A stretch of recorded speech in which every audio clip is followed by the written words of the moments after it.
Hallo julle, Japie hier. Ek wil 'n kort video gemaak oor oorlogvoering. Ek dink ons gaan dit nogal baie nodig kry in die tyd waarin ons leef en hierdie veral nou met die reiniging van Suid-Afrika waar die reinigingsproses van die wêreld gaan begin of jy kan maar sê van die Israel nasies. Dit gaan begin by Suid-Afrika. Ongelukkig, ja, ons is die eerste wat moet deurloop.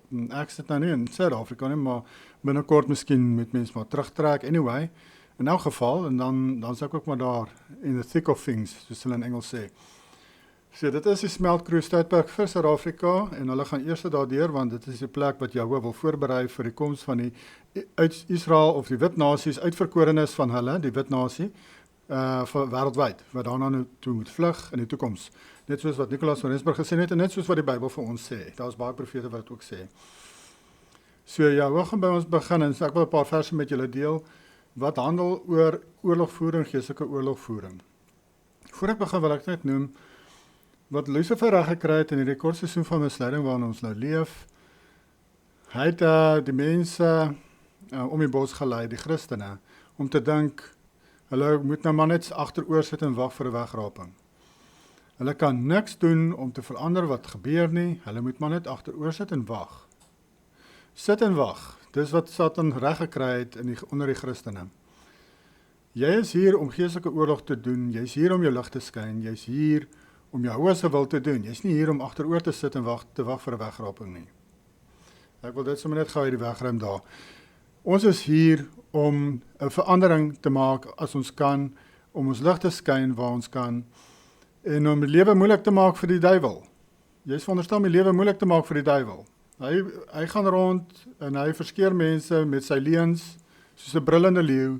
Ons moet die mense die waarheid leer, ons moet ons slegs kan en wys hoe moet hulle leef en hoe hulle probleme kan oorwin geestelik. Ons moet daar wees vir hulle. Ons moet daar wees as ons nie met hulle kan praat nie, moet ons vir hulle kan bid, want jou gebed het ook verskriklik baie krag. Ek het al 'n video gesien van iemand wat dood gegaan het en Joshua het hulle teruggestuur, maar hy het eers vir hulle gewys hoe kragtig is gebede. En mense, ons vergeet hoe kragtig ons gebede is. So dit is iets waarop jy ook kan fokus as jy nie by mense kan uitkom om met hulle te praat nie, kan jy vir hulle bid. Jy kan bid dat hulle die waarheid sal ontvang, dat hulle oë sal oopgaan vir die waarheid, dat hulle beskerm sal wees, dat hulle gewoonte sondes kan oorwin. So kom ons gaan hierdie is ons die storie van Elisa met die konings, 2 Konings 6. Ek gaan die Afrikaans natuurlik lees. So het hy dan daarheen perde en strydwaans en 'n swaar leer gestuur en hulle het in die nag gekom en die stad omsingel. Dis nou hierdie weermag wat nou na die stad toe gekom het waar Elisa was. Hulle het mos gehoor nou van hierdie profeet van Jahwe. Die vyande. En toe die dienaar van die man van Jahwe vroeg opstaan en uitgaan, was daar 'n leer met perde en strydwaans rondom die stad en sy dienaar sê vir hom: "Ag, my heer, hoe sal ons maak?" Maar hy antwoord: "Vrees nie, want die wat by ons is meer as die wat by hulle is." En Elisa het gebid en gesê: "Jahwe, open tog sy oë, dat hy kan sien." En Jahwe het die oë van sy dienaar geopen, dat hy kon sien. En met eens was die berg vol perde en waans van vuur rondom Elisa. En toe hulle na hom afkom, het Elisa tot Jahwe gebid en gesê: "Slaan tog hierdie mense met blindheid." En hy het hulle op die woord van Elisa met blindheid geslaan. Sien julle wat het hier gebeur? Elisa het nie vasgekyk in die fisiese nie. Mense sien hierdie oormag van die ander nasies om jou en hulle lyk ongelukkig oor goed en so aan. En dis maklik dat vrees dan in 'n mens hart kruip. Vrees het nie in Elisa se hart gekruip nie. Hy was naby Jahwe, hy het 'n gebalanseerde lewe gelei, kan mens seker maar sê. Geestelik was hy sterk. En dis wat mense op moet fokus in hierdie tyd. As mens ook in die geestesriem wil sien soos Elisa, moet jy geestelik sterker wees as jou vlees. Maar natuurlik, ek glo Elisa het ook baie tyd met Jahwe spandeer en dit is hoekom hy dadelik kon gesien het in die geesteswêreld. Maar sy dienaar nie. En toe het Jahwe die mense met blindheid geslaan. Maar wat vir my interessant was, hoe dat Elisa in die geesteswêreld kon sien en sien wat eintlik aangaan en hoe ons in die fisiese iets kan doen en dit manifesteer in die geestelike ook, wat ek in my lewe al gesien het en alreeds getuig het oor in 'n vorige video, maar ek sal dit dalk later weer noem. Maar dalk moet ek hom maar sommer nou noem. Anders vergeet ek dalk. Dis mos van die swart gangs daar in ons straat het hulle begin beklei daar in Engeland waar ek gebly het voorheen. En die polisie kon hulle nie eens opbreek nie. Hulle was so 4 polisiekarre daar en toe sê Jahwe se Gees vir my ek moet bid teen die geeste in die lig. En toe spreek ek die geeste aan in die lig, die bose geeste wat agter dit sit wat daar aangaan en sê dat hulle weggedryf sal word in die naam van Jahoua. En toe het dit gebeur, dadelik het daardie geveg, daardie fight, alles het opgebreek, dadelik, soos in letterlik dadelik binne 'n minuut het hulle opgehou met hulle nonsens en toe het hulle begin disperse. Wat wys dat alles gaan oor die geestelike. Dit wat jy ook sien in die straat in Suid-Afrika, die geestelike krag, magte daar agter, mens moet dit onthou en dit aanspreek. Jy moet spreek teen die geestesmagte wat agter hierdie goed sit, agter daardie mense sit wat daar stap en skree en mal gaan. Jy moet daardie geeste aanspreek wat hulle dryf om dit te doen. Dis wat jy moet doen, dis waar jou fokus moet wees. Dis die wortel van die kwaad, is die geeste in die lig. Nie die mense nie, hulle is maar net die puppets. Hulle is soos daai poppe op die touwtjies en die hand bo die pop beheer. Nou die geeste beheer daai mense soos daai puppets, string puppets. En dan sien ons in Efesiërs 6 in die Afrikaans, want ons worstelstryd is nie teen vlees en bloed nie, maar teen die owerhede, teen die magte, teen die wêreldheersers van die duisternis van hierdie eeu. Hierdie wêreldheersers in die Geneva, gaan nou vir julle die vers daar wys. Dit verwys ook na die wêreldheersers, fisiese wêreldheersers, nie in die geesteswêreld nie. Hier sê hy, teen die wêreldheersers van die duisternis van hierdie eeu, teen die bose geeste in die lig. Daarom neem die volle wapenrusting van Jahoua op, sodat julle weerstand kan bied in die dag van onheil, en nadat julle alles volbring het, staande kan bly. Ja, om in die dag van onheil staande te kan bly, moet jy die wapenrusting aan hê. En kom ons gaan dit net weer eens deur, ek het in daar vorige video deur gegaan, maar julle sal sien waaroor die hele wapenrusting eintlik handel. Staan dan vas, julle lendene met die waarheid omgord. Die waarheid se definisie in die Bybel is die wet, dis die gebooie van Jahoua.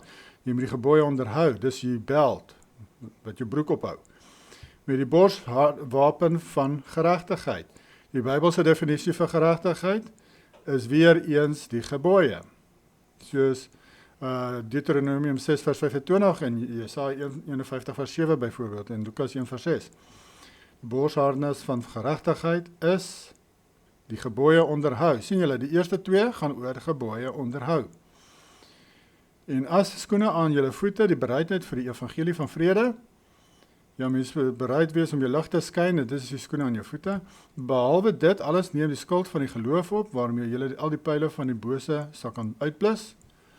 Ons sien in Jakobus sê, geloof sonder wetsgehoorsaamheid is dood.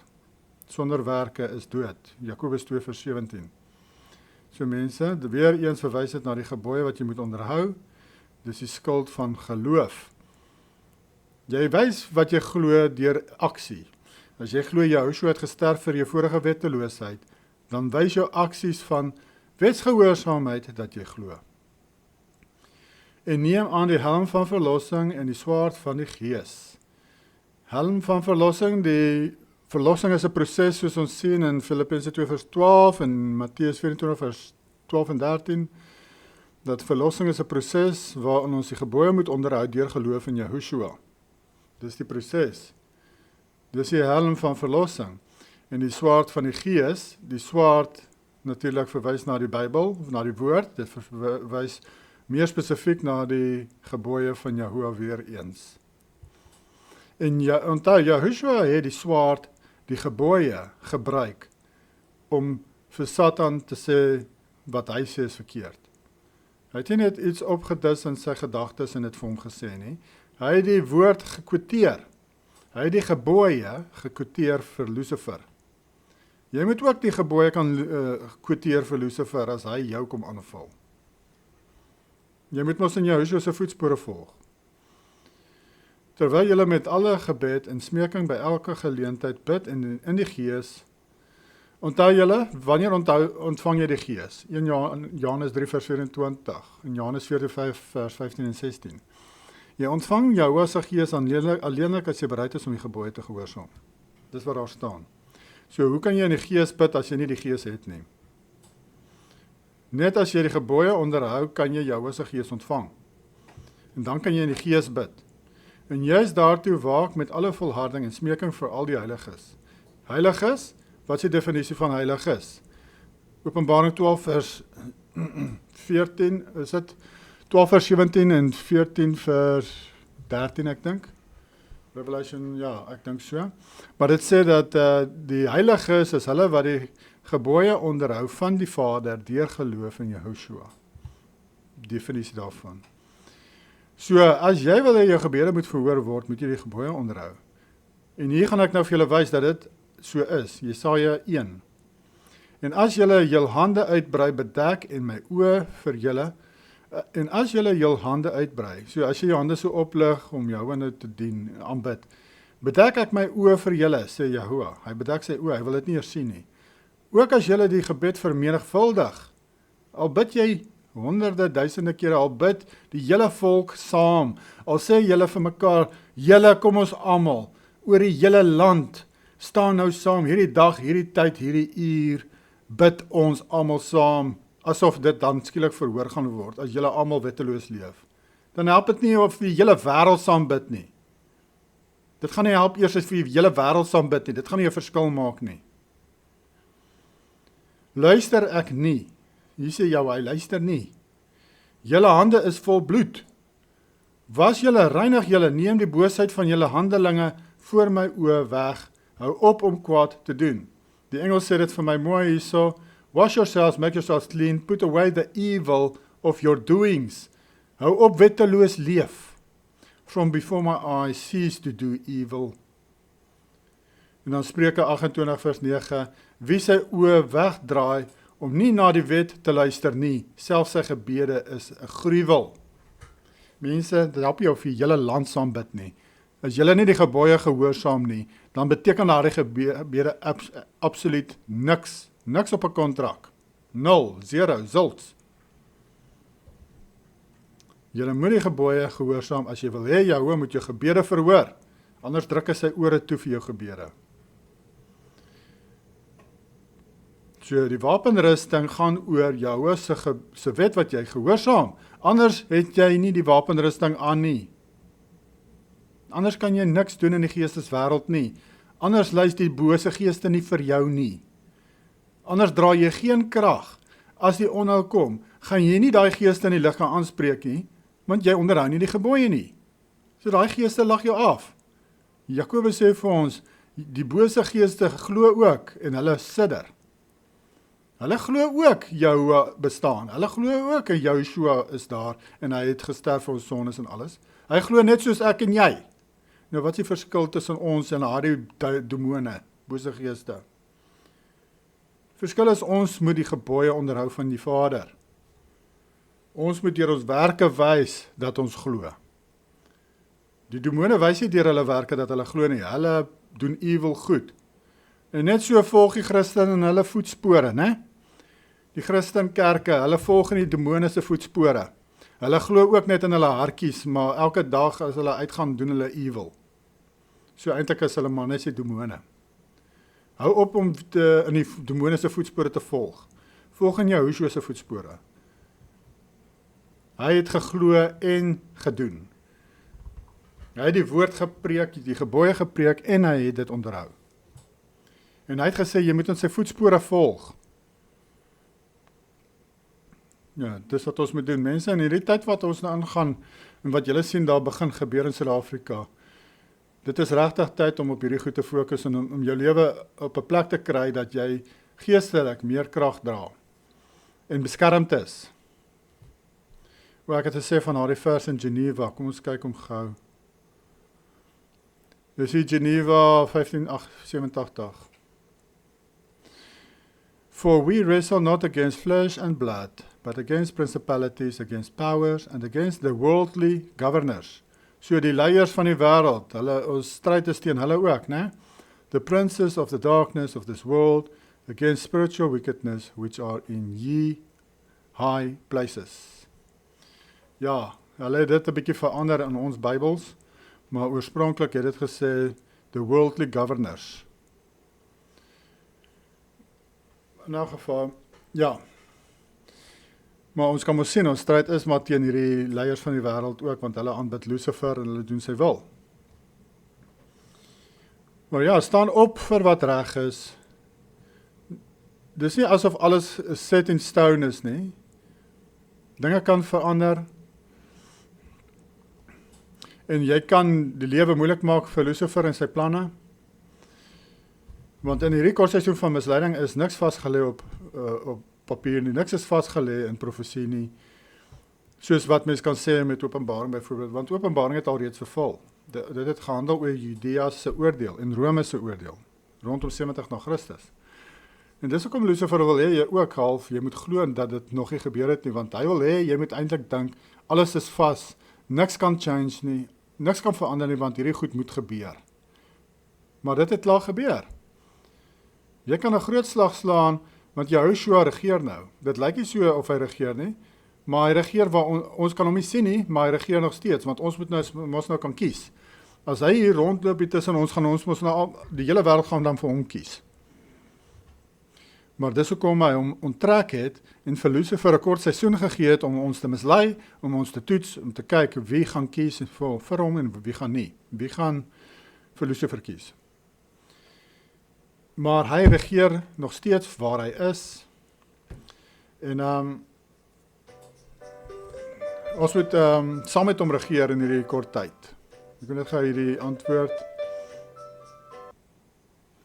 Ja, en wat ek wil sê is dat ons het baie autoriteit, omdat Jehoshua nou al reeds regeer oor hierdie aarde, waar hy is, het ons ook autoriteit, saam met hom. En kan ons baie dinge vermag, as ons in Jehoshua se voetspore volg, as ons die gebooie onderhou soos hy het, deur geloof in hom, kan ons ook baie vermag. En die lewe moeilik maak vir Lucifer. So moenie dink dat alles is nou maar net set in stone, en sekere dinge moet nou gebeur, nie. Dit is nie so nie. Ons is in die kortseisoen van misleiding.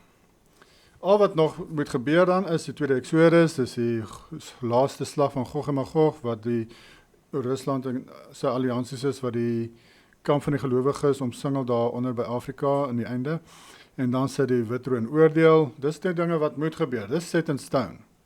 Maar die res, mens kan die tyd verkort as mens jou lig genoeg skyn, en genoeg mense bereik, en ja, jou deel doen, dan kan jy lewe moeilik maak vir Lucifer.